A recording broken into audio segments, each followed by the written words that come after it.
Section 12.2, Second Prophetic Confirmation. Days in Hosea. As with the lifetime of Adam, which we looked at in the last chapter, Hosea has another example of a day in Scripture which must represent 1,000 years. In Hosea 6:1 and 2 it says, "Come, let us return to Yahweh, for he is torn and he will heal us. He is stricken and he will bind us up. After 2 days he will bring us to life. In the 3rd day he will raise us up and we shall live in his sight." In this passage, Hosea is encouraging the people of Israel, who were taken captive by Assyria around 716 BC. This is a confusing period because at that time, Israel was a divided kingdom. The division happened after King Solomon's death in 963 BC. 10 of the 12 tribes refused to follow Solomon's son Rehoboam. Instead, Jeroboam was set up as the king of Israel, the northern kingdom, with 10 of the 12 tribes. Rehoboam, Solomon's son, was left with only 2 tribes in the southern kingdom of Judah.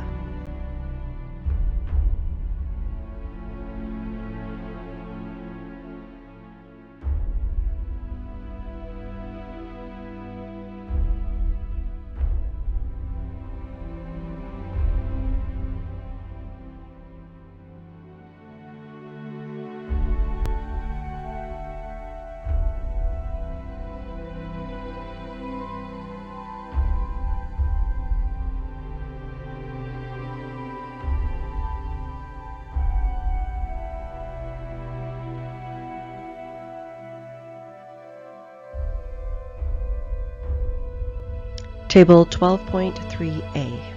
Here is a short summary of the history of Israel. Joseph, son of Jacob, or Israel, brought his family to live in Egypt in order to save them from famine. There, the Hebrews, also called Israelites, flourished, even after they were enslaved, and they became a great nation. In 1524 BC, they left Egypt under Moses, and then established the nation of Israel under Moses' successor Joshua. It remained one united nation until King Solomon's death in 963 BC. The nation then divided into 2 kingdoms, Israel and Judah, also called Judea. The northern kingdom, Israel, was later captured by Assyria around 716 BC. Only a small remnant of people remained behind in the northern kingdom, and many of them left and became refugees in the land of Judah. This was considered the end of the 10 tribes of Israel because they were completely scattered and lost when Assyria itself was destroyed some years later. The 10 tribes never returned to the land of Israel again in biblical times. The southern kingdom of Judah lasted about 100 years longer, but was captured by the king of Babylon in stages between 608 and 582 BC.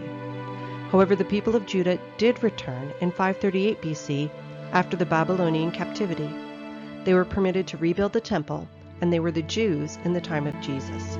The word Jew is taken from the name Judah. The nation was then called Judah, but historically it is also called Israel again from this point forward. How's that for confusing? In 70 AD, the city of Jerusalem was sacked and the temple burned by the Romans. The Jewish people left, and for almost 2,000 years there was no Israel.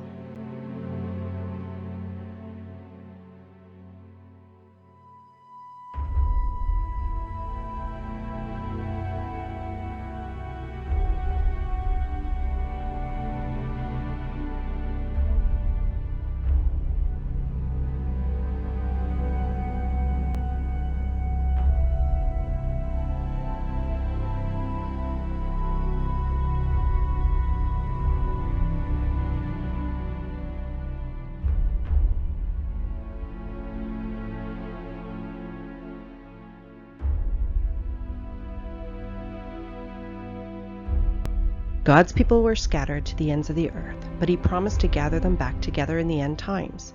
In 1948 AD, Israel became a nation again, and although we call it Israel, it is the people of the kingdom of Judah that have returned. However, the prophecy in Hosea was made to the kingdom of Israel. Is this prophetic confirmation still accurate if the 10 tribes have not yet returned, since the prophecy was made to them? Yes. It says, after 2 days he will bring us to life. After 2 days means in the 3rd day.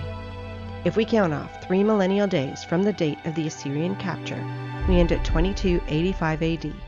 This is more than 250 years into the millennial reign of Jesus on the earth. All of Israel, 12 tribes, will literally live in his sight, because this is the Sabbath millennium in Jerusalem.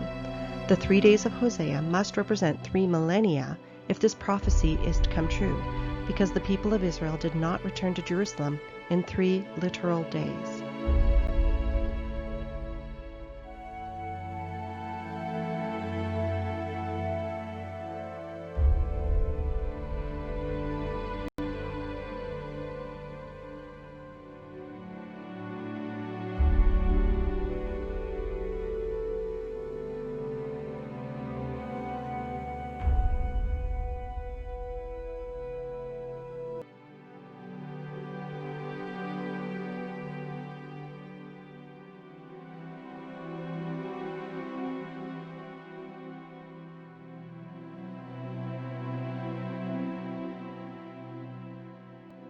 Table 12.4, Second Prophetic Confirmation, Hosea.